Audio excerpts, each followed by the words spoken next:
Live from the 607, it's the Ocho Duro Parlay Hour, where we're talking everything movies, TV, comics, and entertainment. Join in the conversation on social media with the hashtag ODPH, because here we go.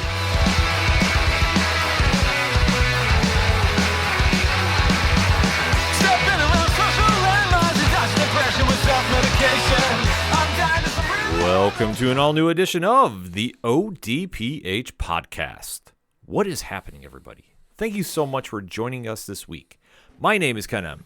Joining me in studio, as always, you know him, he's the co-host, he's a statistician to the stars. His name is Padawan J. Let me talk to you. And boy, do we have a lot to talk about in the land of movies, TV, comics, and more. You are tuned in to the entertainment edition of the ODPH, and we definitely like to keep those conversations rolling after the show. So, Pad, where does everybody go? ODPHpodcast.com. Right on, from the classified section, which has friends of the show such as 3FM Podcast, Dragon Master Games, Nerd Initiative, and many more. The blogs, the social media links, the TeePublic store, the directory. How many providers are we on? We are on 76,902. Statistician to the stars for a reason. Who's your source? Trust me, bro. So wherever you listen to the ODPH on, first and foremost, thank you for checking us out. Leave us a review on your favorite podcatcher. We have the hookup, so if you need to find us on a new player for whatever reason, listen on your desktop, wherever you need to check us out, we have the links right there. They're easy to follow. Sign up, subscribe, do the thing. It's that simple. Last but certainly not least, we have a fantastic music section where you can hear such great musicians as Brian Wolf and the Howlers, Second Suitor, Tom Jolu. Shout out to Robots and Floodlands. That you need to go download their music and have them in your collection. Brian Wolf has new music out too. We have not received it yet. We have to shoot him a very, very... I've heard it, though. It's very good. Oh, it's very good. That's why I'm saying we might be having some new theme music here on one of the shows, so you definitely have to stay tuned for that. According to Brian, charting all over the world. Yes, but it's not charting on 607 podcasts yet, so we have to fix that. Brian, I know you're listening. Make that happen. And for anything else that is the ODPH, you can find it at odphpodcast.com. And if you're still using hashtags, why not use the hashtag ODPHpod? Kicking off the entertainment edition of the show, though, there is a new show on Disney Plus that we are devoting a lot of time on this week's episode for, because 3 episodes have come out, taken pop culture by storm, and really have fans on the edge of their seats. Mm-hmm. So, Pad, what are we talking about? We are talking about the first 3 episodes for season 1 of Daredevil, Born Again. Yes, the Marvel Cinematic Universe is now officially bringing the Netflix universe under the Disney Plus banner. Charlie Cox has reprised his role as Matt Murdock. Vincent D'Onofrio is back as Wilson Fisk. Deborah Ann Wool, Eldon Henderson, Wilson Benthal, and many more from the original series are back. And this has been a long time coming, because it's scary to think the last time I believe that we saw everybody was in 2018. Yep. So to see the entire cast, for the most part, back in their key roles is astonishing. But it goes back to the fan movement. Uh-huh. That the fans did the hashtag Save Daredevil. They did it the right way. They made their voices heard.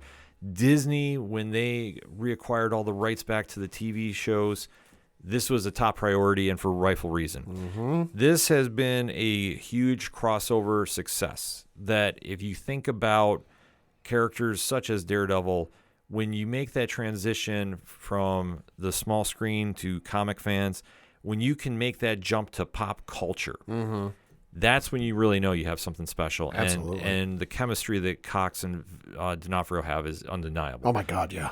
It is must-watch TV no matter what. So bringing a new adventure to Daredevil to the small screen is huge. Yeah. And it's been setting records on Disney Plus. I believe something like 7.5, 7.6 million. Yep, the first week. Yeah. So, and I think that's just for the first episode. That's not for both. Right. So the fan base is definitely tuned in and tuned out, tuned up for it, I should say. Yeah. And there's a lot to break down with the episode. So we are devoting this edition of the ODPH to talk about episodes 1 through 3 of Disney Plus and Marvel Studios' Daredevil Born Again. Mm-hmm. Now, if you're new to the show, once again, thank you for checking us out. We'd like to give you a spoiler-free statement about what we're going to be discussing. After the statements are done, we give you a countdown. At said moment, you have to make a choice. You stay through the countdown, you'll hear spoilers, you'll hear theories, you'll hear deep dives. You might have stuff ruined if you haven't watched the show. Mm-hmm. If you don't mind it, stay on. If you want to be surprised and watch the show and then jump back in, we fully encourage it. Pause the episode, then jump back in after you're caught up so we don't ruin anything for you. We're not like some websites out there that decided to ruin spoilers for episode 3 before the episode even finished airing. Yeah, that was wild. You know who you are. Mm-hmm. I almost want to call him out by name, but I won't give him the time. Exactly. We don't want to give you the clicks. And folks, I'm not even kidding. The episode dropped at 9 o'clock. The episode was 45 minutes, give or take? Within the first 30 minutes, they were posting spoilers. Yep. We will not do that here. That's why we go out of our way to give you a countdown. If you're a longtime listener to the show, you might think it's a little long, but we like doing that extra precaution for anybody who's new to the ODPH because, like we say, we don't want to ruin anything for you. We want to have those conversations with you. Mm-hmm. So that all being said, Pad, spoiler-free statement on the first 3 episodes of Daredevil Born Again. Very good. I enjoyed the first 3 episodes. It's kind of interesting just to see where this is going to go because there doesn't feel like there's a firm, this is what we're working to, this is what we're building to, at least that I can tell yet. Mm-hmm. But I'm excited to see it build. And that's kind of the anticipation what you have with this show is, yes, Daredevil has a rogues gallery, and yes, he has, some villains that he's most known for fighting. But I feel like the build, at least with this iteration that we've seen from Netflix and this is not necessarily in the, hey, we got to build to this major event. It's what's going on with the characters, what's going on with the build, and what's going on in the background. Yeah, with this show, they've really captured the essence of the Netflix show, which is a very grounded take in the Marvel Cinematic Universe. And especially when you want to keep a hero very street level, doing what they're doing with Daredevil is appealing to the audience because it's something relatable. They can understand a little bit more about it than, let's say, you're bitten by a radioactive spider. Right. So that being said, Case, they've really picked the ball up and just ran like nothing has happened before. Yeah. It's been like yesterday, to put it mildly. The performances have been extremely well. And they went big for the first episode. Second episode is great, but it's a lot of build. So it's not necessarily a needle mover per se. Right. 3 is impactful and is setting the tempo for a few storylines, which I will say this. Usually I'm against when you try dabbling into too many stories and merging them in one. Sure. The one thing I've picked up out of the gate with this is they've basically taken a little bit of a story from this creative team from the comics, taken one from this one, and they're building them together, but it's not so overpowering that it's taking anything away. Because when you think about the character development in the Kingpin, right, especially, and then they're setting up some stories around Daredevil and his supporting cast.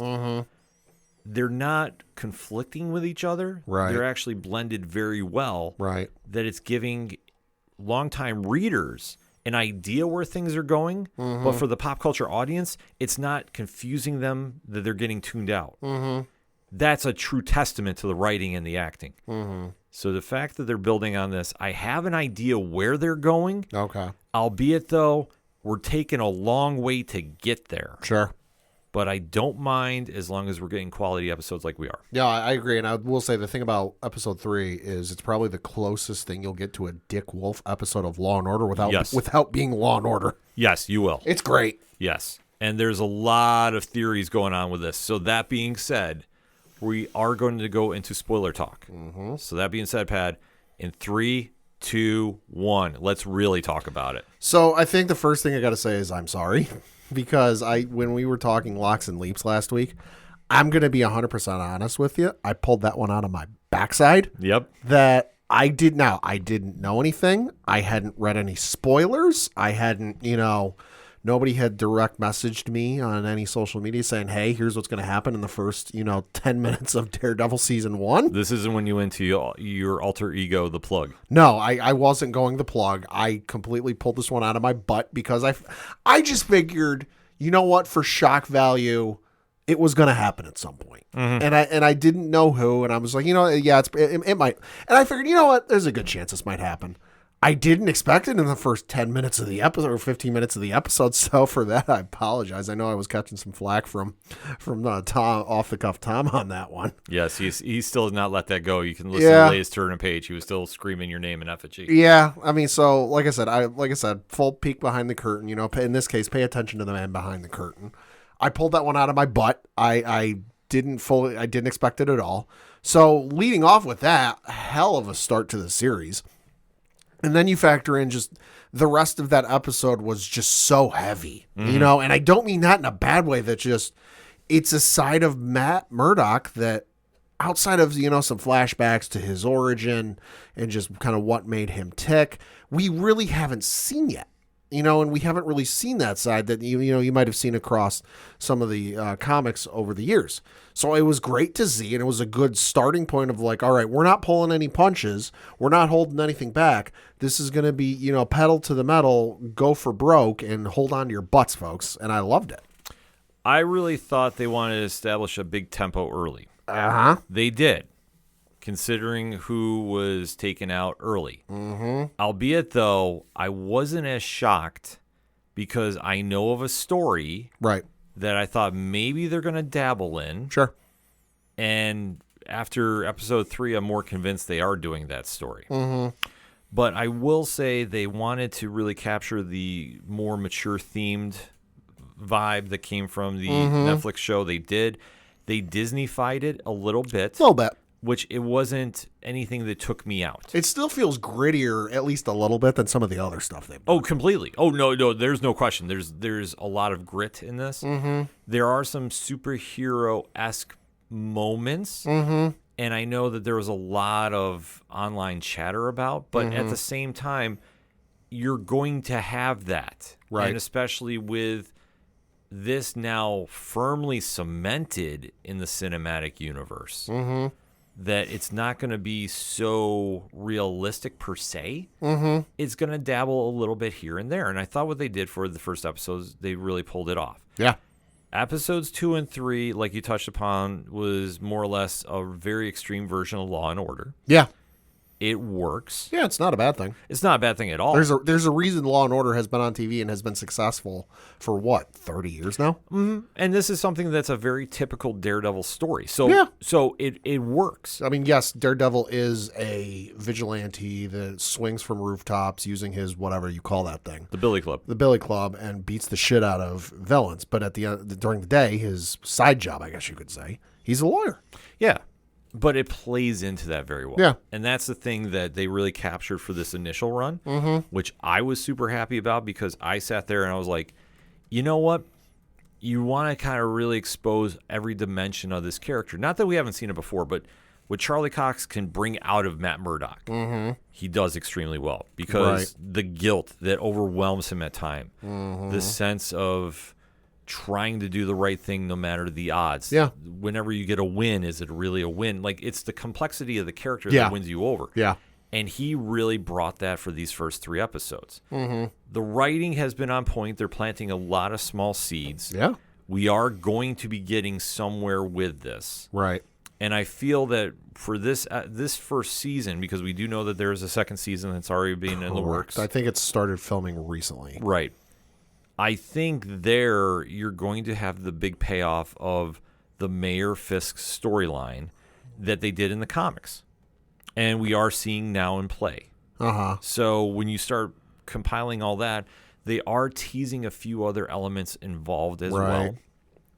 And I think one is where we're going to start with this episode breakdown, because when we open up episode 1 entitled Heaven's Half Hour, we see a shot of Matt Murdock, Foggy Nelson, and Karen Page walking to Josie's bar from their establishment. Yep. The 468 address is something that is very key because it does tie into a certain comic that we'll get into a little bit. So as they're going to the retirement festivities of what is going on for one of their associates, we see out in the street that Foggy Nelson has been called out because he has somebody he has in protective custody. Yep. That's in danger or panicking that he's being hunted. So as Foggy and Karen go outside, because Matt is distracted at this point, we see that Foggy is shot. Yep. And presumed, and note how I'm wording that, presumed dead at the gun of one Benjamin Poindexter, a.k.a. Bullseye. And this causes Daredevil to swing into action. Oh, yeah. And does he ever? Because this is now a very personal attack. Well, because what? At first, he's going in one direction, trying to hunt something down, and then because of his heightened sense of hearing, because hey, he's blind, he hears the phone conversation going on with Foggy and his, client. Thank you, his client, and goes, "Shit, I'm going the wrong way. I need to go back in the other direction." That's the main point of focus. And, of course, as is the case with superhero things, he hears the bullet. He hears the gunshot go off. I think it was a sniper rifle of some sort. Hears the sniper rifle go off and realizes what's happened. So he goes into action. Now, this is typical Daredevil Fight 101. Oh, yeah. Hallway scene. Yep. A little more extreme than we saw on Netflix. I know that there was a little complaining about like how much damage can Daredevil take. Listen, Daredevil, that was a normal Daredevil comic scene right there. Plus, he's got a little bit of adrenaline going through him because of this situation. Yeah. And anger. So it leads to the rooftop of a building where he beats the holy hell out of the guy. Right. Good grief. So he winds up crossing a line because he throws Bullseye off the top of the roof. Basically drops him on his head. Yeah. So we do see that the detective that's retiring, I believe, is named Cherry. Cherry, yeah. Yep.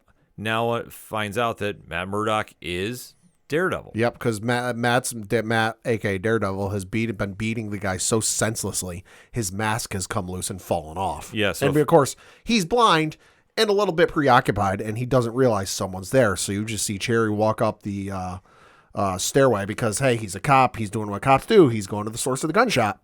He goes to the rooftop, sees Matt, and like you said, Matt?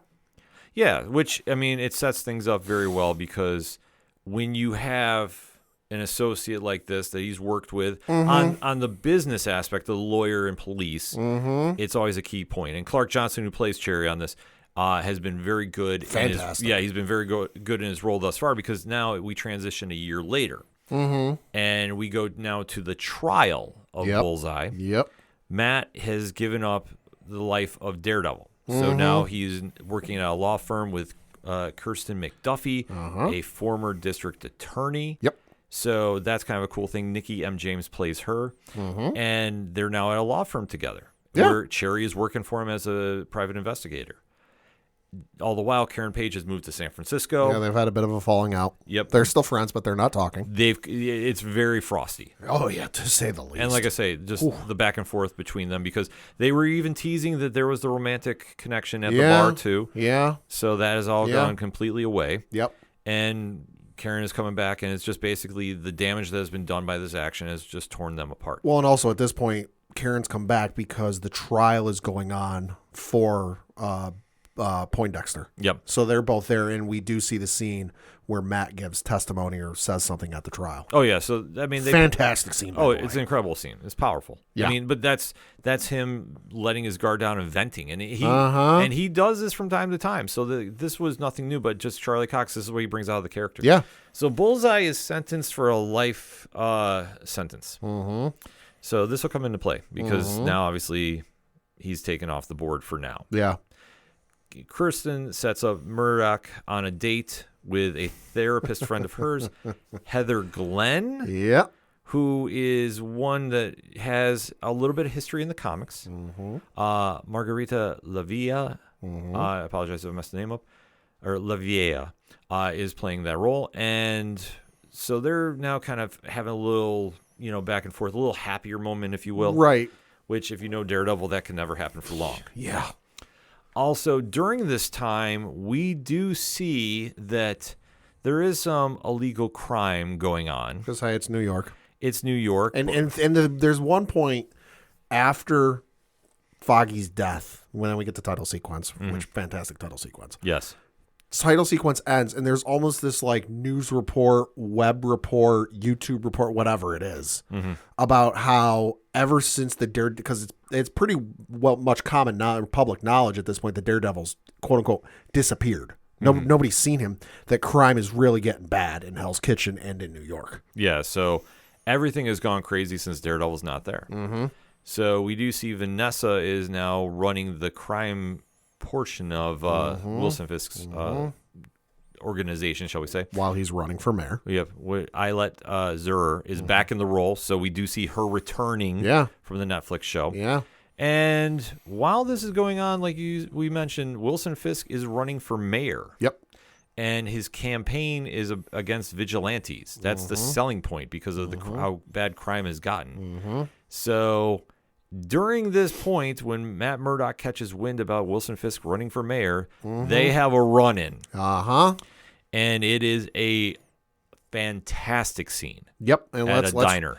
And let's remind you folks who might not have seen the original run on Netflix in a while, they know who each other are. Oh, completely.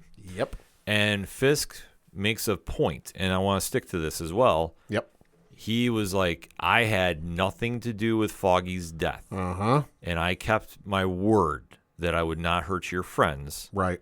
Which that was something that carried over from the last season as well. Yep. So that is very key to be aware of.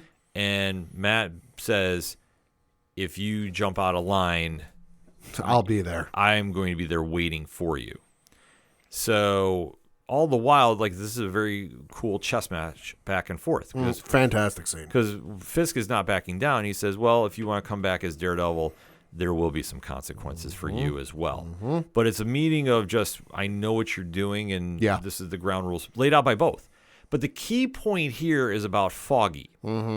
So, Pat, when you're seeing this, are you buying what is going on? I mean, at face value, sure. I mean, I realize it's comics. I realize, shenanigans can ensue, despite what Scarlett Johansson says, that, listen, characters can come back. I mean, in the comics, we saw Wolverine encased in liquid adamantium that then solidified. And like, no, he's dead. Well, hey, go read the comics these days. Wolverine's alive. Yeah. So at face value for the moment, sure. But I realize in some capacity, he could come back in some way. See, this is going to tie into something as we're going on. Because when we start dealing with Fisk and Vanessa, we do know that there is marital problems. Oh, my Lord. We do know that she has cheated on him. Repeatedly. Yeah, which is wild. Absolutely wild. So there is a lot of moving parts going on with them. Yep. And then we shift forward a little bit in November of that year. And we do find out that while Matt's on a second date with Heather, Wilson Fisk has won the election. He is now the new mayor of New York. Yeah, and I love the way they set this up and they play this out. Is like you said, he's on the second date, and he's in the middle of the street, and it's relatively loud. It's not like New Year's Eve, Macy's Thanksgiving Day parade loud, but it's still pretty loud. And he just hears a TV from inside a nearby building, and he just goes, "Oh my God, he won." And it's just a perfect delivery of, they could have gone the easy route and just had like some generic, news reporter read off the election results. And with 100% of precincts reporting in, Wilson Fisk has won by a percentage of, pick a number. But no, they did the better one and have his arch nemesis in Matt Murdock in the middle of a crowded street just say the simple phrase, "Oh my God, he won." Well, it's one thing they've done with the season thus far. Is they've really emphasized his radar sense. Yes. And we even go back to Josie's when he's hearing the phone call outside with Foggy. Yeah. And how the camera pans out. Yeah. To really show that. They do that again in this sequence too, that when he focuses his radar sense, he can hear stuff that he should not hear at a normal distance. So it is very key, but this is where the tipping point is because he can't believe that Wilson Fisk has now become the mayor of New York. Yeah. And now this leads into episode 2 entitled Optics. Because during this, we find out that there is a fight in the subway involving a character by the name of Hector Ayala, who's played by the late Camar de los Reyes. And we see that Matt has now come to his defense. Because what happened is Ayala was accused of killing an undercover cop. Now, as we see how the scene plays out, 2 cops were beating up an informant named Nicky Torres. Hector decided to intervene because he did not realize what was going on. Right. And these 2 officers were corrupt. Yep. While the fight is going on, one of the officers slipped and fell in front of the subway, getting killed instantly. Yeah. Yikes. So this is a scene that we've seen play out in the trailer. So now with this going on, Murdoch is putting a case of innocence against because it's you know he's trying to save him. Yep. Cherry is investigating, and they find out that he is the vigilante known as the White Tiger. And what is key about him is when Daredevil disappeared, this inspired him to pick up the mantle. He stepped up. Yeah. So now this goes back to the guilt that has been with Matt Murdock because essentially he's responsible for Ayala's death. Yep.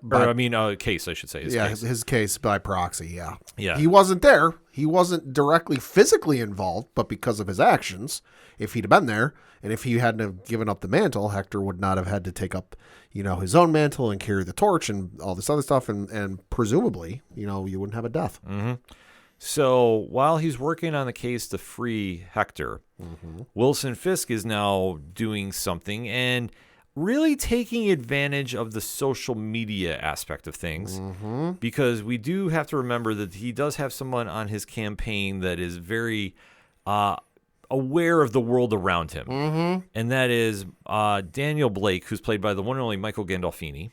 Wonderfully, might I add. Yes, who is more or less saying you need to go work with a journalist known as BB, but we know BB as BB Urich, the niece of Ben Urich, who Wilson Fisk killed in the original Daredevil series on Netflix. So Janaea Walton is playing BB, and so this is creating a very unique dynamic that nobody knows about yet because obviously Ben's death is still unknown at this point, I believe.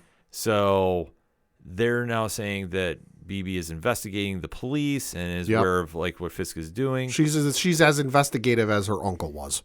Yeah, so she's kind of starting to put some stuff together. But during their time, because BB is, like I say, she's going around doing this almost like a documentary series on New York. Well, and it's especially especially in the Ultimate comic run, Ben Urich didn't really necessarily do hey, here's the latest news that I was assigned to do from there's a murder that happened in Midtown. No, he does these in-depth investigative pieces that really are substantive and multiple pages and really dig deep and sink their teeth into the meat and bones of the story.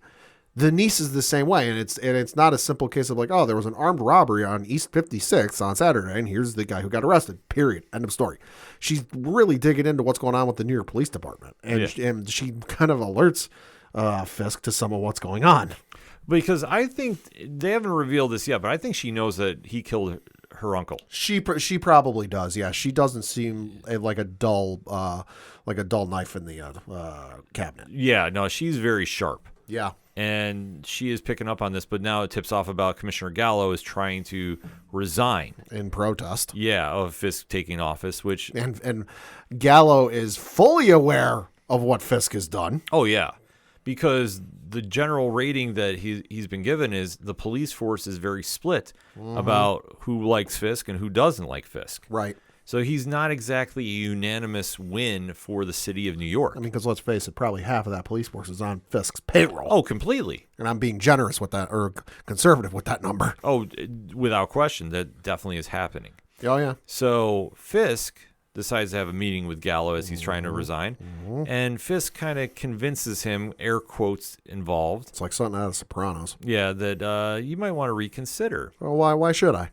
Because Fisk is threatening to expose the infidelity of Commissioner Gallo. So he's like, if your family wants to know about that and you have to deal with your divorce lawyers, I can make that happen, but I can just be quiet and you go back to work. Just goes to show, as squeaky clean as you might think you are, odds are Fisk has got something on you. Yeah, well... You can take him out of the crime, but the crime you can't take out of him.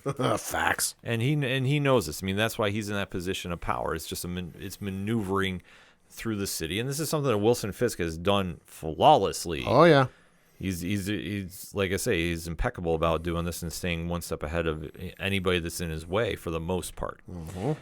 The only thing though that he is struggling with is obviously breaking that him and his wife are having issues. Yep. So he now agrees to go to couples therapy. And the therapist that is going to be taking over the case is who, Pat? Heather.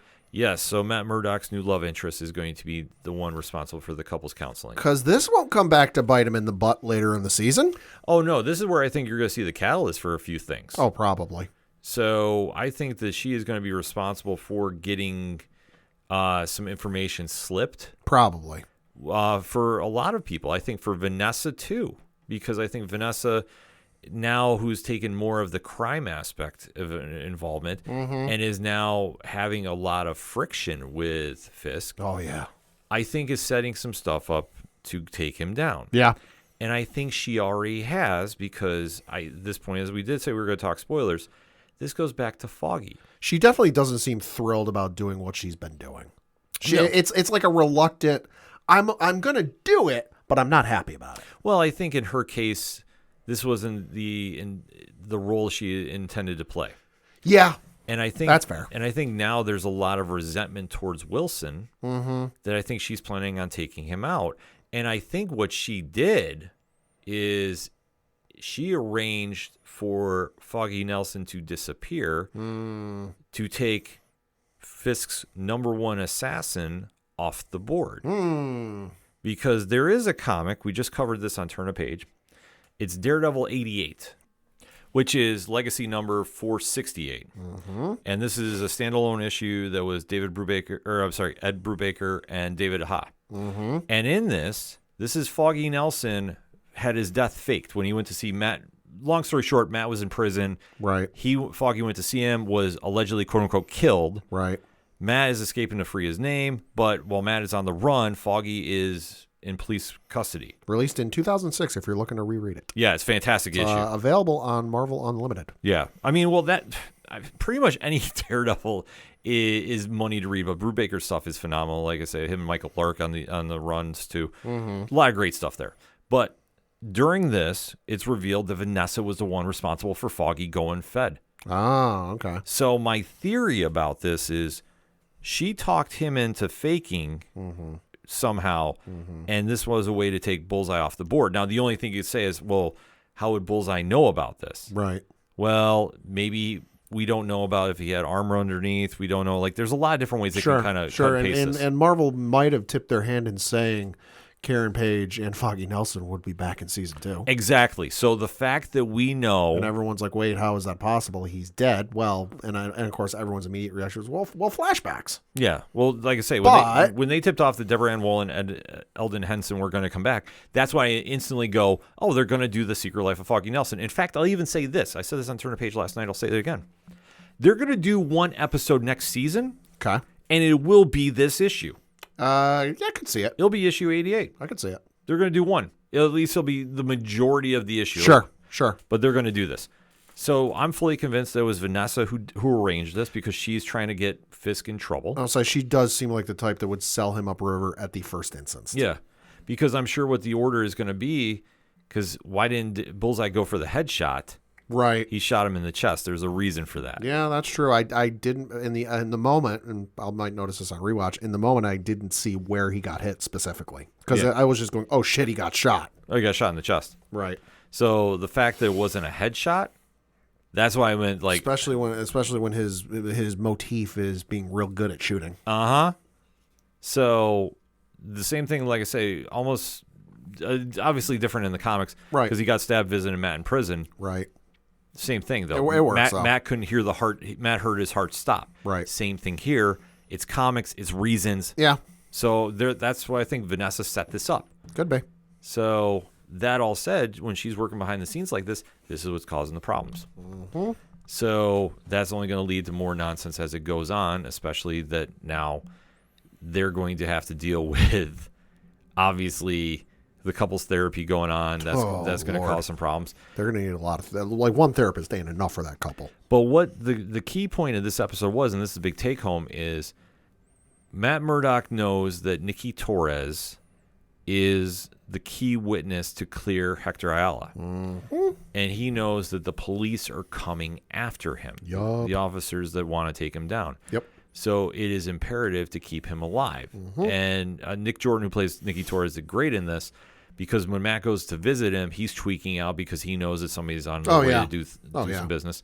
Matt goes in there, gets him the cherry to escape. And then Matt has to confront the two officers that are trying to kill him on their own.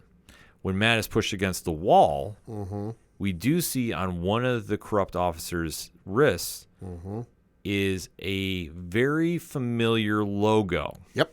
Pad, what is that logo? That would be the Punisher logo. Yeah. So without dipping into that mess? Yeah, because it is messy. Yeah. And we just say we support Jerry Conway's comments concerning it. Uh-huh.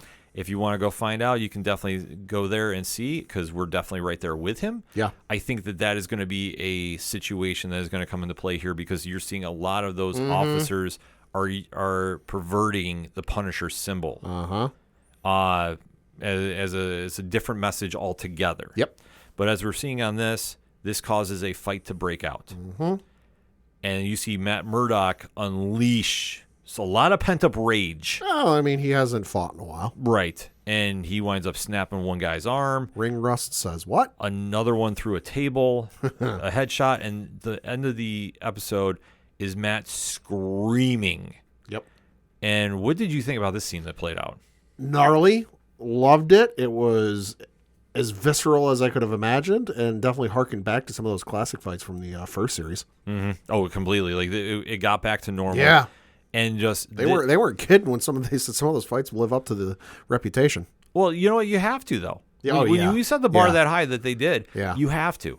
And but the scream and the yell at the end there to get free. Yeah. I was marking out, because this is Matt just unleashing the guilt and rage that's been building in him, because he knows he's responsible. And this is him grieving with Foggy's death. Yep. This is him knowing what him stop being Daredevil has caused. This is a lot of weight that he just let out by beating the snot out of these two guys. Yep. And you're going to see as it goes on to episode 3, entitled The Hollow of His Hand, this only escalates further because Matt is fully committed on saving Ayala from a death sentence that's coming on. Yeah. But we do see, though, there is another subplot that is developing here as well.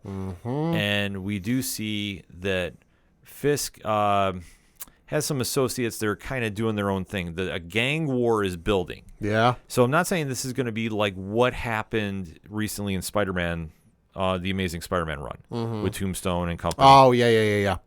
They have done a gang war storyline in Daredevil and Spider-Man throughout the years. Right. They are going to dabble in that a little bit here. And that's where you're seeing, because we open the episode with a botched robbery and somebody gets killed. So Vanessa has to send an associate of Wilson's to go calm the situation. The name is Buck Chapman. There is nothing intimidating about this dude. It's not supposed to be. Can I be honest for a second? Yeah. Like, you're the right hand man. You're the fist. You're whatever you want to call this guy. You're the buck stops here. Because otherwise you got to deal with the head honcho. You got to deal with the kingpin. And all of a sudden, Gordon Ramsay walks into a room and you're like, this guy? Artie Frosham? Yeah. Well, the situation here, which you have to remember from the comics, is the Arranger, who remember that was the Kingpin's right hand, was taken out. Oh, okay. Remember in the first season of Daredevil? Yes. It's been a while, but yeah. Yeah. So when that happens, this throws everything in a loop that you have to have somebody come in and step into place. I really need to go rewatch the first 3 seasons. Yeah. So, and knowing him, there's a lot more going on with him. Yeah. I believe one interpretation, he's the character known as Bullet. So we'll see if that comes into play. I'm not going to say yes. I think they might keep that away, but I think when you're now establishing him, he comes in there. But knowing who he's working for, Fisk's name still carries a lot of weight and fear in the streets. And especially in his position of power, because if he really wants to make things messy, he can. So in this situation, Vanessa sends Buck to go calm tensions, but Fisk is like, no, let them just kill each other and sort it out that way. So Fisk wants to escalate this gang war. And my thing is he wants to divide and conquer. That's the only thing I could think of. But Vanessa is saying, no, this is going to be bad for business all around. Yeah. So this is going to be a plot to work for. But then again, this goes back into taking Bullseye off the board, Yep. taking steps where Vanessa is working behind the scenes to take Wilson down. She's trying to isolate him. Yeah. So it's very, very shifty to the long play, but I love it. Yeah. It works. Yeah. So then we go back to the trial at hand, and they are doing everything in their power, meaning the corrupt police, to stop Torres from testifying against Ayala. So we're seeing that Cherry winds up being able to, they do a bait and switch Yep. to get Torres to the trial. He goes to speak, and he is so scared by the cops, he lies on the stand. And the cops are there in the room. Oh, yeah. Well, yeah, they're all waiting, and Yeah. and the tip-off, too, is you're seeing the Punisher logo tattooed on a lot of them, Yep. which I thought was more interesting than it should have been. That they're really going to make this into a deeper storyline. Sure. Instead of just keeping it isolated, I thought. But that's just me about this. But nevertheless, the number one witness goes up in smoke. Commits perjury on the stand. Yep. Which, hey, for those of you not familiar with how it works in the United States, you could face 30 years in prison for that. Yeah. So And we're not talking, hunky-dory prison. no. Not by any chance. Nope. So Matt goes to the extremes to save Ayala because, like we said, the guilt is there. Because this, like you said, this was their key witness. This was their star witness. This is everything. This is the one that, like, you bring everything home and you tie it up in a bow, and all of a sudden it just got torched. Yeah.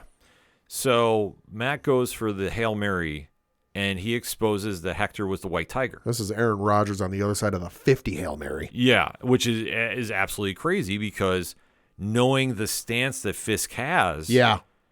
you're jumping out of one trap into another. He pulled this out, and I'm sitting there in the moment going, there's no way this is going to work.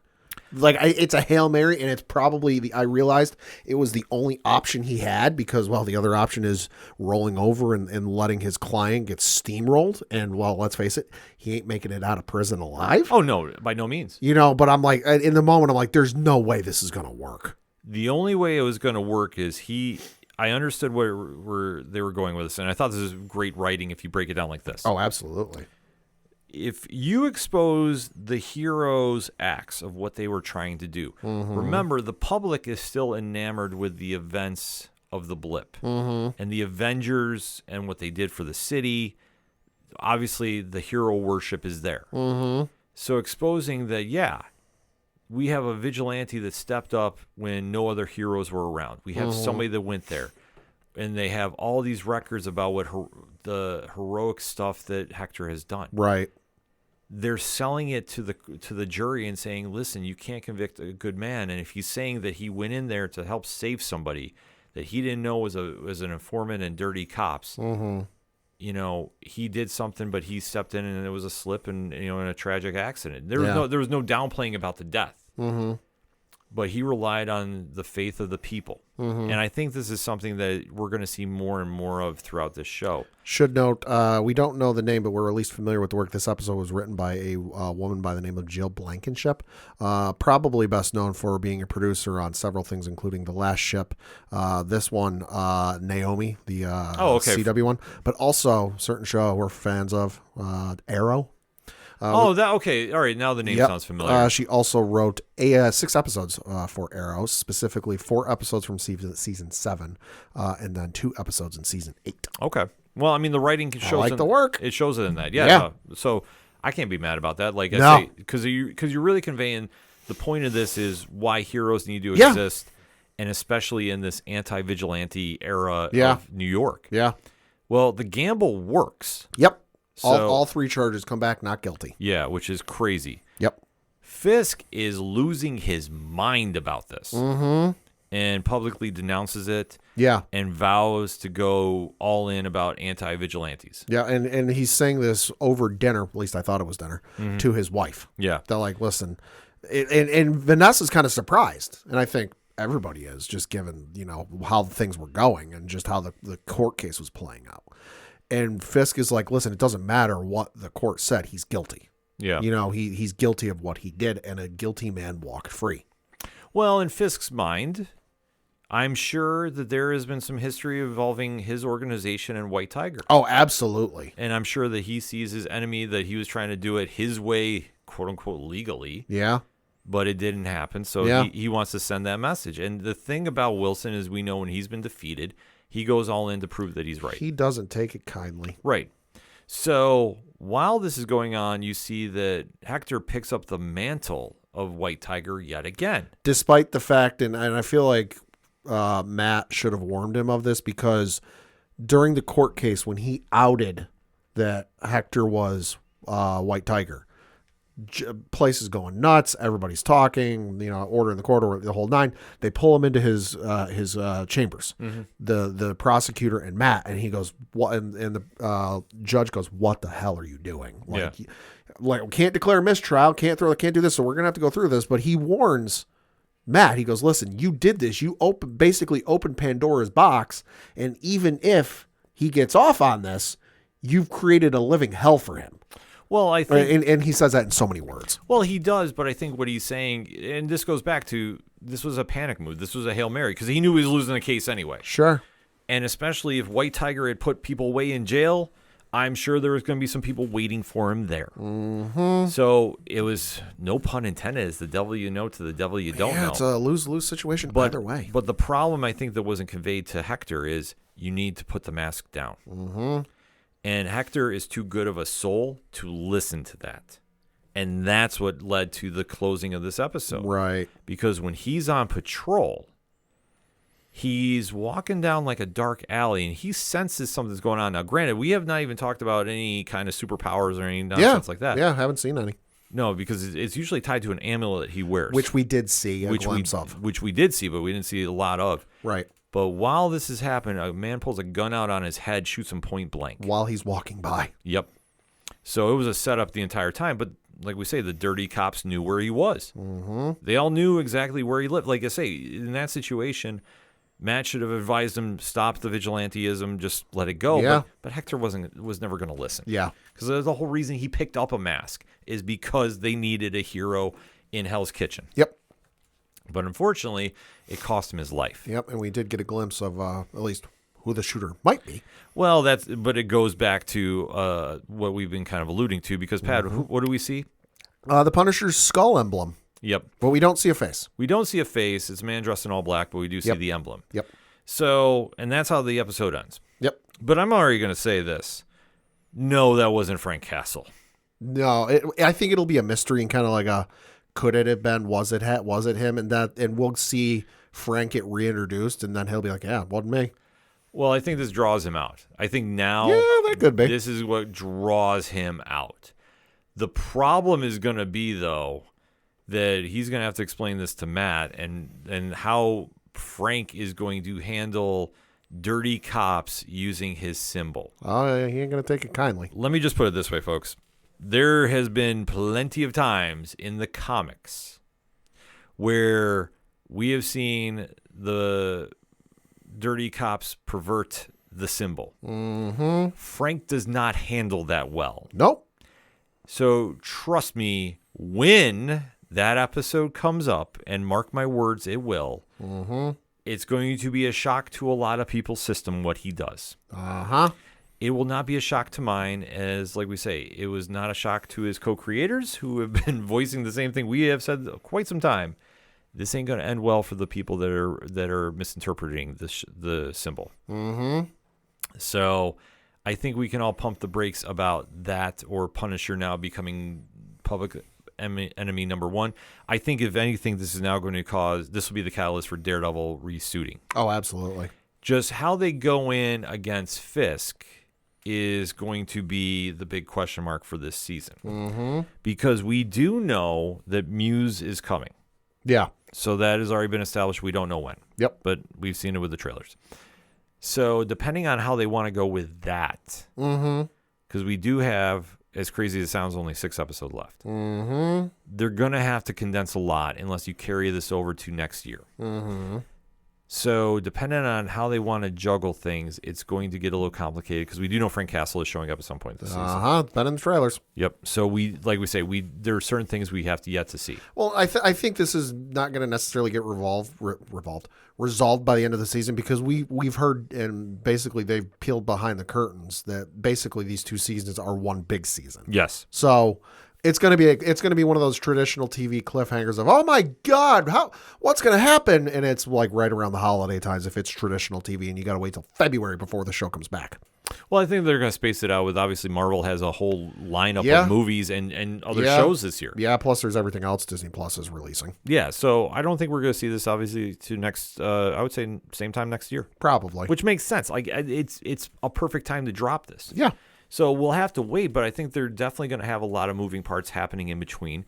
And depending on how they want to connect the movies coming out, more importantly, Thunderbolts. I'm going to give a pass to Fantastic Four because that's still wide open territory. Sure. But you're going to have this be a lead-in next year to Avengers Doomsday. Oh, probably. So you're going to have to move a lot of things fast.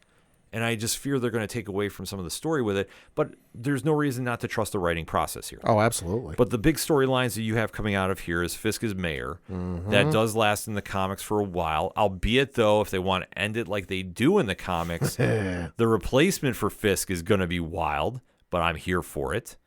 We do know that Daredevil is coming back at some point. Mm-hmm. So is the Punisher. Yep. We've heard a lot of rumors and innuendo about other Defenders showing up. Yep. I wouldn't doubt we see one, and that's Jessica Jones before it's all said and done this season. I would guess probably at the season finale in like the last, bonus scene. Cameo at most. Yep. Like, we're not going to see a whole episode, but we'll see enough. Yep. And then the other storylines is I think we'll find out about Foggy next season. Oh yeah, that's a guarantee. And then the one thing, which I know this is what I've been catching online heat for, but I'm going to tell you right now. Don't be surprised if they tap into the Guardian Devil storyline with Kevin Smith and Joe Quesada. Oh, okay. They have teased it a lot on certain articles. Sure. And next season, I think you're going to have a big surprise with that. Because we do know that this is not the last time we've seen Bullseye. Correct. And knowing what Bullseye does in that storyline, I'm telling people right now to read and get caught up to speed on it. Now, there is a villain that's part of that storyline that I don't think they're going to go with, albeit, though, if they did, I think the internet might melt a little bit because it is kind of a big deal if it happens, but I'm not going to say it is, but I think they're going to take certain elements of that and mess with it. And I wouldn't doubt that we see maybe a Mr. Fear show up in his place and kind of mess around with that. Okay. And I know Matthew Lillard is still rumored to be a part of this. I'm still saying he's Stiltman. Sure. Can't tell me otherwise. Sure. But however the case is, 3 episodes in, Pat, final thoughts on this before we sign off on the segment. Fantastic first 3 episodes. Got me really excited for the way and where the rest of the season goes, and can't wait to watch it. Welcome back. Yeah. Welcome back. Welcome back. I mean, this is exactly what I was hoping we were going to get. The grittiness is still there. The star performances of Charlie Cox and Vincent D'Onofrio in the cast are all there. Kamara Dolores Reyes, phenomenal. And, like I say, our condolences out to his family and friends and fans. In the episodes he was in. Like I say, this is clicking on all points. Yeah. And to see this back, like this is where it sets the benchmark for superhero TV. Mm-hmm. This is what everything should be striving for because they follow a lot of the comic storylines. Right. But they're dabbling in a little bit, like Mayor Fisk, we're dabbling there. The Secret Life of Foggy Nelson, a little bit here. The Charles Soule Ron Garney Muse story, we're going to be dabbling a little bit here. Yeah. Like I say, there's a lot of stuff they can do, but they're merging together and bringing out the most conflicted character in all the MCU. Mm-hmm. Nothing but a big bucket of win thus far. Can't wait to see where we go. But we gave you our takes, now we want to hear yours. Hit us up on that hashtag ODPHpod. What is your thoughts about the first 3 episodes of Daredevil Born Again from Marvel TV and Disney+? Let's talk about it, shall we? But we're going to get a quick break. We'll be right back. The content you are listening to is part of the Nerd Initiative Podcast Network. For more info about the home of pop culture positivity, be sure to check out nerdinitiative.com. Hey, this is Scott Snyder, and you better listen to the ODPH podcast or I'm coming for you and Batman is coming for you. Coming back for the final segment on this edition of the ODPH podcast. Pad, what you got? Got a couple things to talk about, and of course the first of which we do have to provide an update on Gene Hackman, who unfortunately passed away a couple of weeks ago because New Mexico officials officially announced the cause of death for actor Gene Hackman and his wife, Betsy, and that was the cause of death has been listed as for Gene Hackman heart disease with Alzheimer's disease as a contributing factor, and then they went on to say that his wife died several days before him of hantavirus pulmonary syndrome. This was according to the chief medical investigator, Dr. Heather Jarrell. Investigators have been trying to figure out what it was, but this is what they determined. And as for how common, because I had never heard of hantavirus pulmonary syndrome, according to CDC data between 1993 and 2022, there were 834 cases of hantavirus pulmonary syndrome that were reported in the U.S., primarily in western states, and then also New Mexico has more reported cases of hantavirus than any other state, and about 41% of those patients died from the disease. Oh, yikes! So unfortunately, that does because I know a lot of people were speculating: was it carbon monoxide? Yeah. Was it forced entry and they were killed? Like what was it? What was going on? That appears to be what the cause of death, according to the medical investigator. So unfortunate news, but at least we now know what it was. Yeah.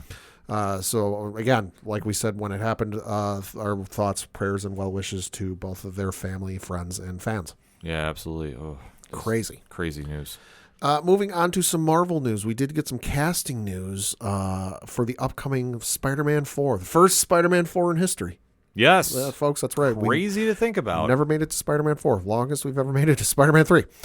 This coming to us from the wonderful folks over at The Hollywood Reporter, and that is, the film is, of course, set for theatrical release of July 31st of next year, and that is the actress Sadie Sink is joining the film in an unknown role. The film, currently untitled.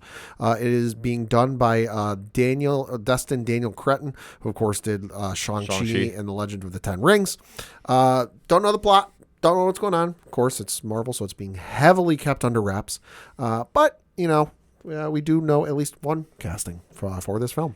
Early guess, Felicia Hardy would be a great addition. That'd be a good one. I was going to say. I've heard Gwen Stacy thrown around. Yeah, I don't want to see a Gwen at this stage. Sure. Like, I think, like, if you're going to do that, it should have been done within the first, like, the high school era. Sure. It would have made more sense. Sure.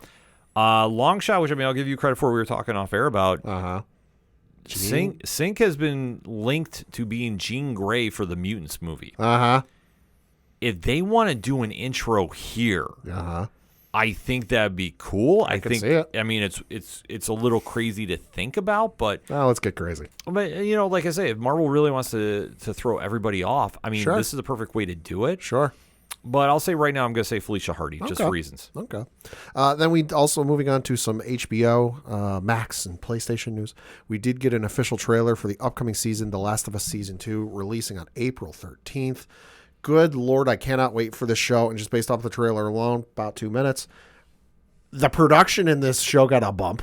Yeah. Which I'm not saying season 1 was bad in production, but boy, they gave it some extra dollars for that production because it looks even better than it did in season 1. Well, I think being the success that it was really pushed it over because, we've talked about it many times. Doing a video game into live action is tough. It is never going to live up to expectation. Sure. And I think that we have to realize this, but to see when it's successful. Yeah.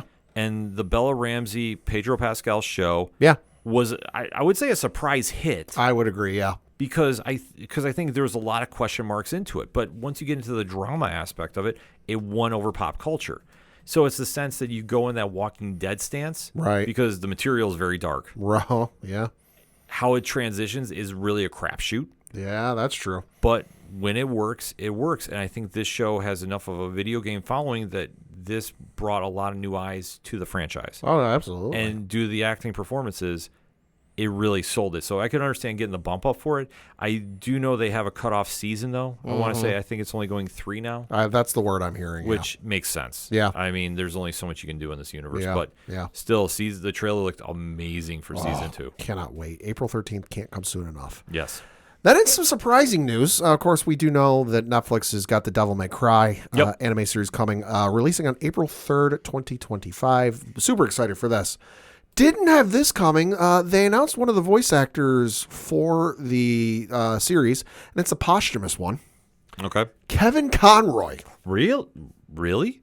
So reading from an article on IGN.com, it says, let the demon hunting begin. Netflix is giving Devil May Cry the anime treatment, and we finally have a taste of what it has in store with the brand new trailer. The streamer just dropped. But what might be even more exciting is that the legendary late voice actor Kevin Conroy will posthumously star in the new game adaptation. Conroy, who is best known and celebrated as the longtime voice of Bruce Wayne and Batman in many animated films and TV series that have focused on the character over the years, stars in the series as VP Baines, a new character that can be heard in voiceover at the beginning of the sneak peek. Back in 2024, Conroy was praised for his posthumous voice performance in Justice League Crisis on Infinite Earths Part 3. So it's awesome that fans will have another chance to experience his artistry after his untimely passing in November 2022 at the age of 66. Rounding out the cast alongside the late actor is Scout Taylor Compton as Mary, Hoon Lee as White Rabbit, Chris Coppola as Enzo, and Johnny Young Bosch as Dante himself.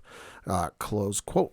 So didn't see this coming because, hey, I thought everything that had been done by Kevin Conroy was out by this point. I'm not mad about it, though. No, definitely not. I was already going to check this out. Now you're going to make me check it out even more. Yeah, I'm very intrigued by this. Absolutely.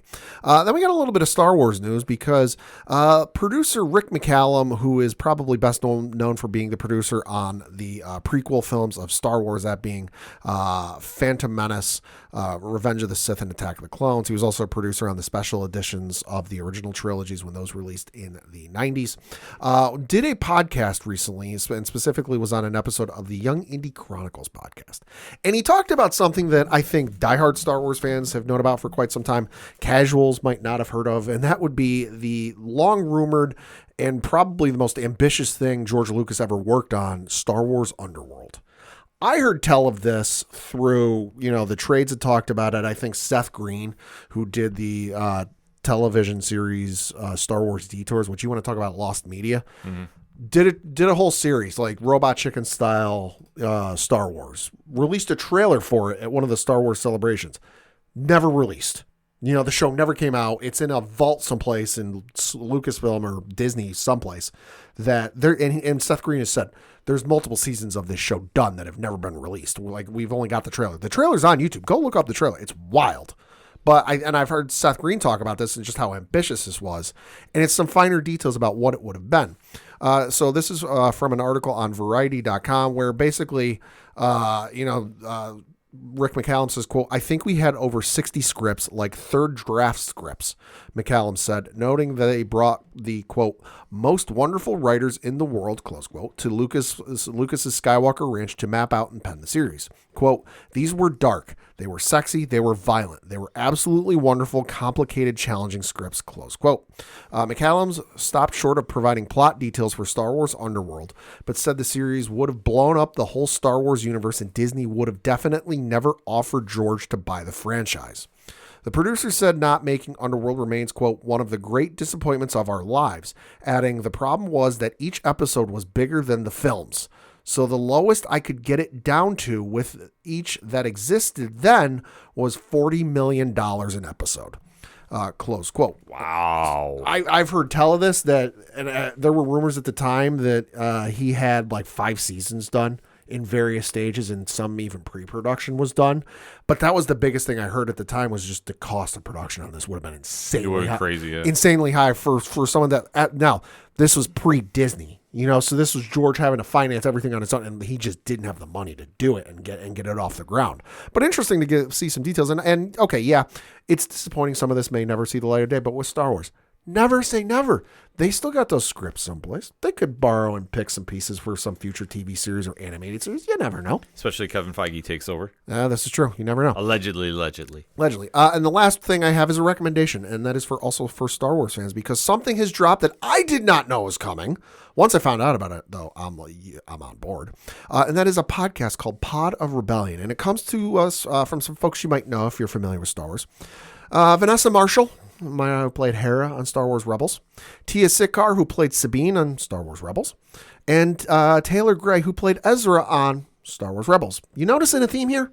Rebels? It's a Rebels rewatch podcast. Okay. A lot of rewatch podcasts, but this one with 3 of the main characters from Rebels. Now, you might be wondering why isn't Steve Blum or Freddie Prinze Jr. involved in this? Well, Freddie Prinze Jr. and Steve Blum, very busy dudes. Especially Steve Blum. Steve Blum is voicing like everything these days. Yeah, I was gonna say. So, but they'll show up at some point. But yeah, it's a Star Wars rewatch Star Wars Rebels rewatch podcast. Which, hey, I haven't seen some of those episodes since they first aired on television, so I'm excited to listen to this and rewatch those episodes. First episode is out now. It's for the first episode of season 1, which you can check out on Disney Plus, or you can buy the episode on your favorite TV show purchasing platform. But yeah, definitely something you should check out. And I'm excited to listen to the episode because a lot of times with these rewatches, they'll delve into some of the behind the scenes stuff and some of the like what went into making the episodes, some stuff that may have been left in the cutting room floor, so definitely something to check out if you're a fan of Star Wars and Rebels. Yeah, definitely something that's worthwhile to check into. I mean, it's leading into May the 4th. It's a perfect time to start a rewatch if you can. Before we get into comic picks, there is some late-breaking comic news that I think we will definitely be keeping our eyes on. Okay. Because just sent over to us from our good friends over at Marvel Comics. A new era of Marvel Comics' most lethal super team begins in new Thunderbolts asterisk. Oh. So, according to the press release, quote, Thunderbolts, Marvel's most lethal super team, has evolved numerous times over the years, assembling unlikely groups of reformed villains, dangerous anti-heroes, and deadly mercenaries to do jobs the Avengers and other Marvel heroes won't. Mm-hmm. This June experienced their greatest transformation yet with new Thunderbolts asterisks by writer Sam Humphries, who you know from Green Lanterns, Uncanny X-Force, and rising star Tone Lima from West Coast Avengers and Werewolf by Night.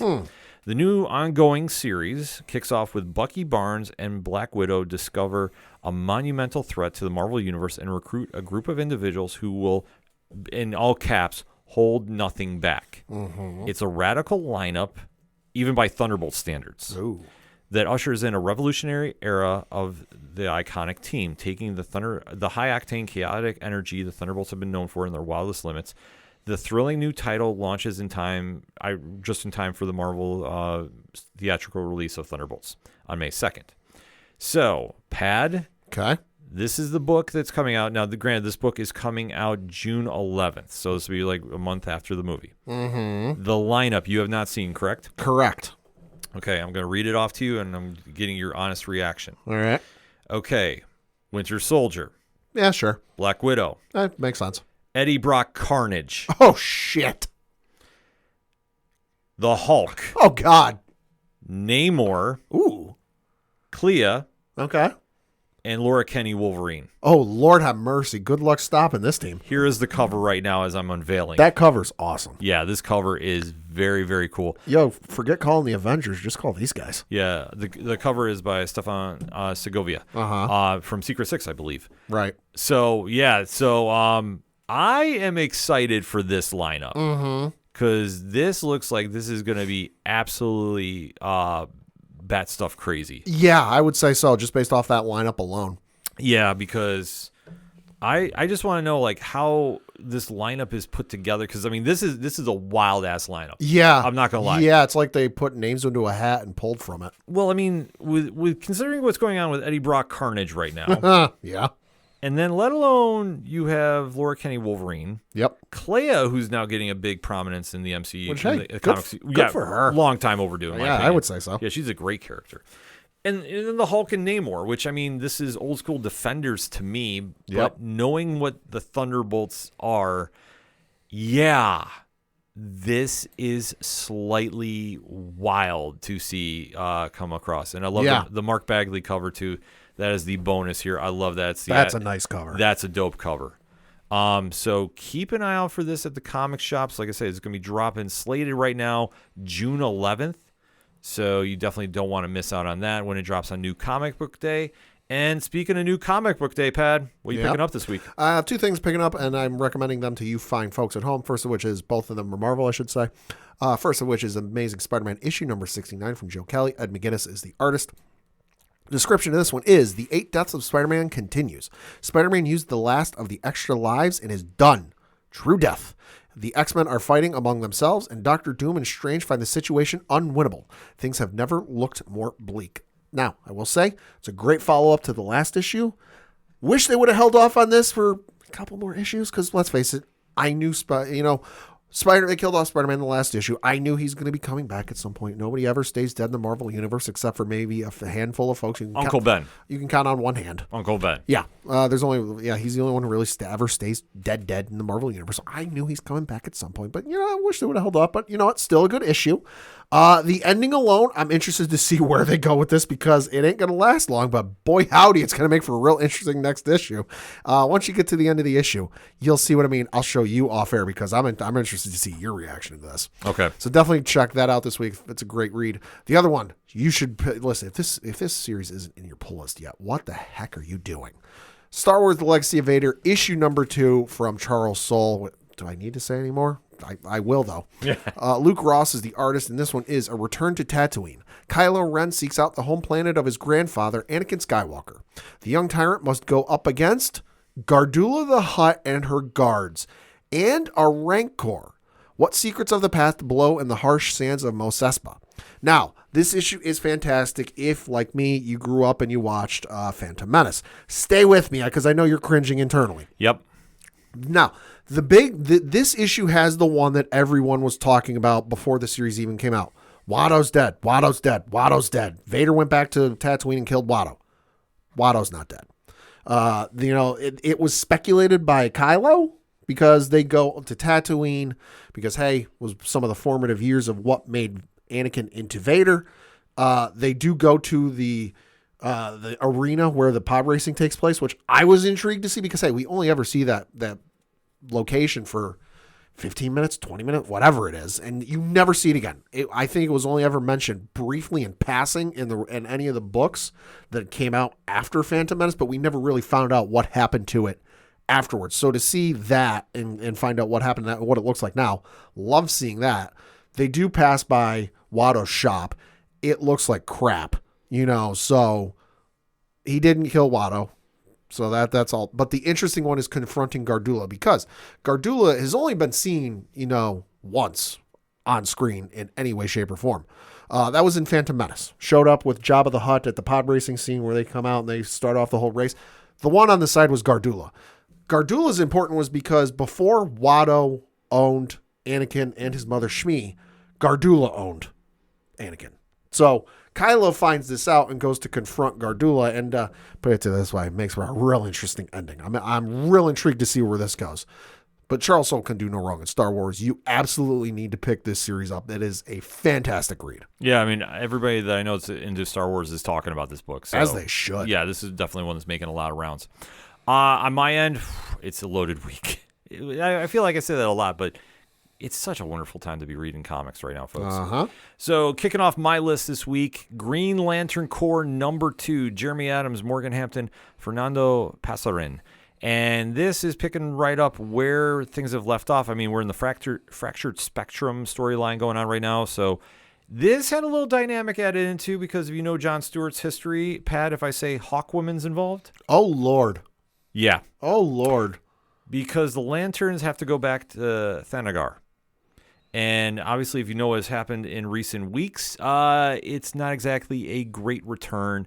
Plus, speaking of not so great returns, a certain Red Lantern has now arrived on the scene. Oh, boy. Or at least one synonymous with the Red Lanterns. Yeah, so I can imagine. There's a lot of moving parts happening here, but the series has been fun. This has been a really cool adrenaline run. And especially if you want to get into the Green Lantern Corps before the movies start coming out for right. HBO and such, it's perfect time to get on board. Jeremy Adams is hitting on all cylinders. Speaking of Jeremy Adams, more Jeremy Adams this week. And I will say this has been one of the big breakout series, in my opinion, for 2025. Aquaman number 3. And you know the cover pad. It's Aquaman with a certain symbol on his forehead and his eyes. It ain't for Kenny Omega. Nope. It's Darkseid is Aquaman. So this is stemming out of what happened with the All-In Special. Mm-hmm. Atlantis is missing. And where Arthur Curry is now gone to search for his kingdom is really gone some wild places. This is Jeremy Adams. John Timms is on the art, and this has been so damn cool. This whole series has been cool. They're doing a lot of cool things with his powers, too. Right. So this is not so much the Aquaman you know and picked on because he could only talk to fish. Right. They're doing some really dope things here. So I love the stuff Jeremy Adams is doing. I'm hoping maybe at some point we get to talk to him about this book.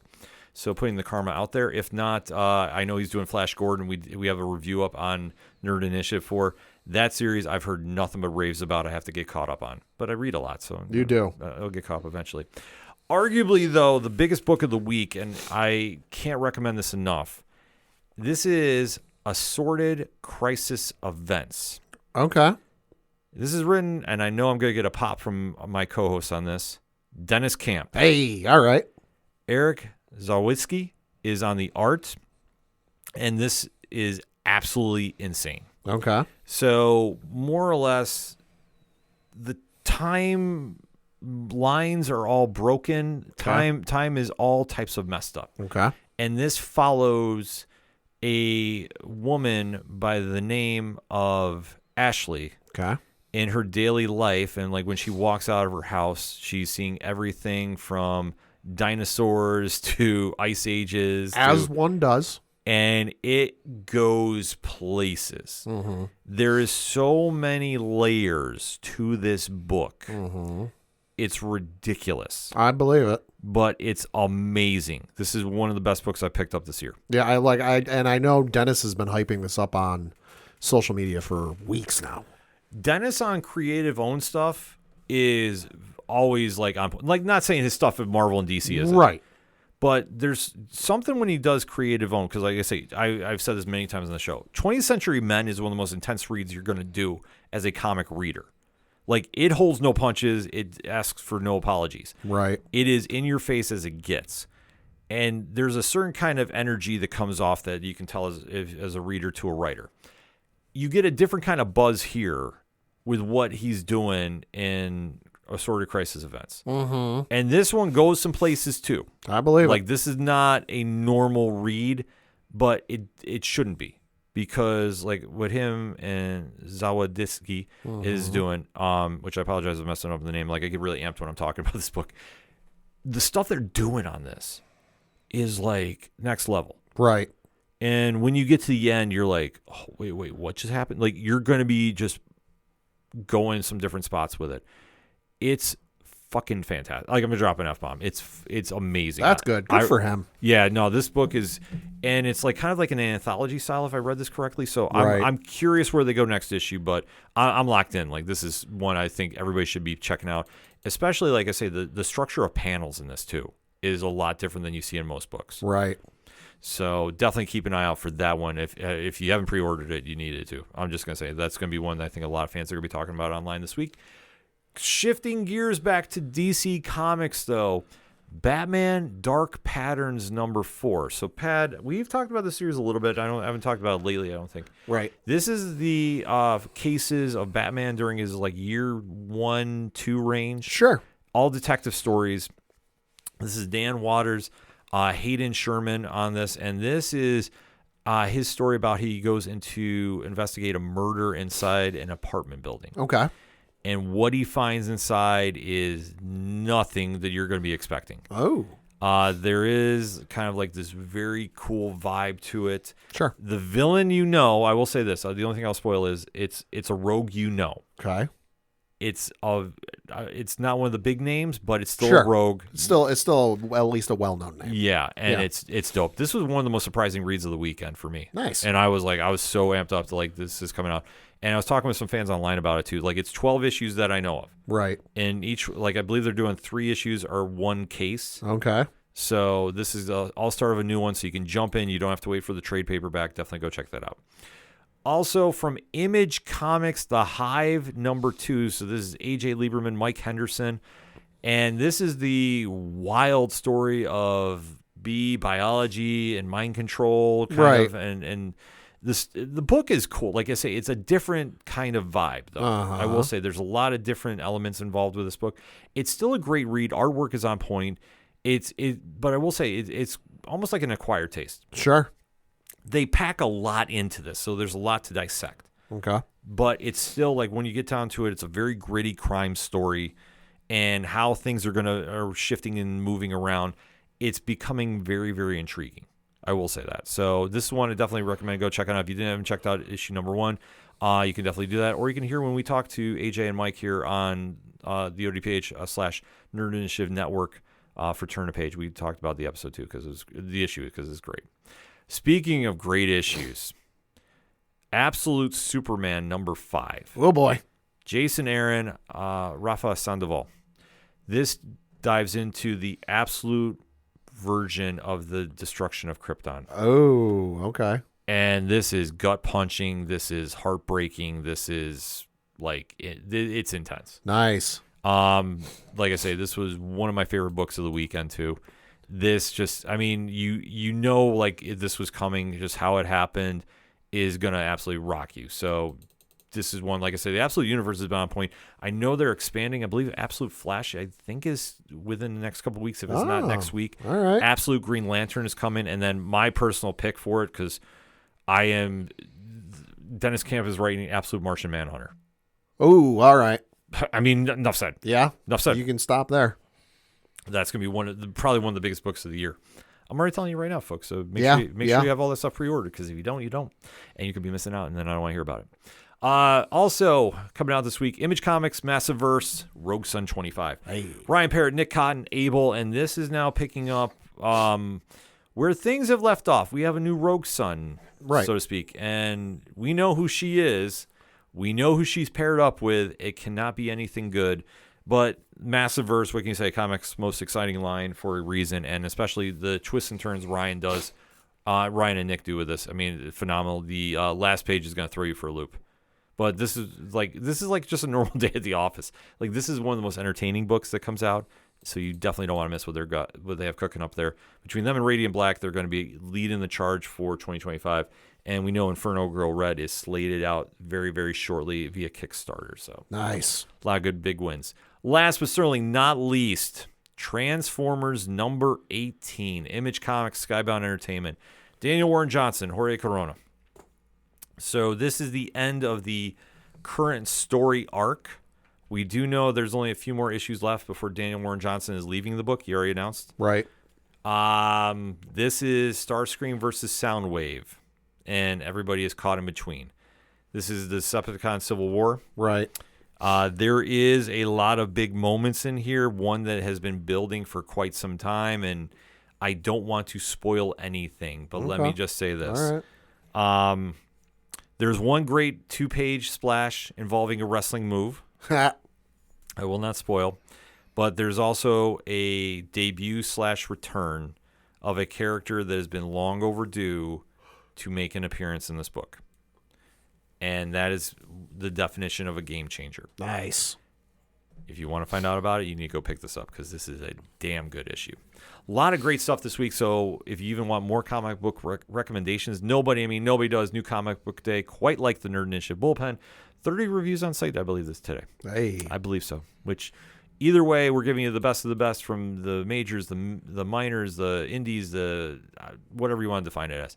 Listen, if you want book recommendations, we give you the best of the best each week. So your collection will thank you for it. That all said, Pad, that's all I got for this week. So for the one and only Padawan J. Thank you. I'm your host, Ken. Thank you as always for listening to the ODPH podcast. We'll see you next time.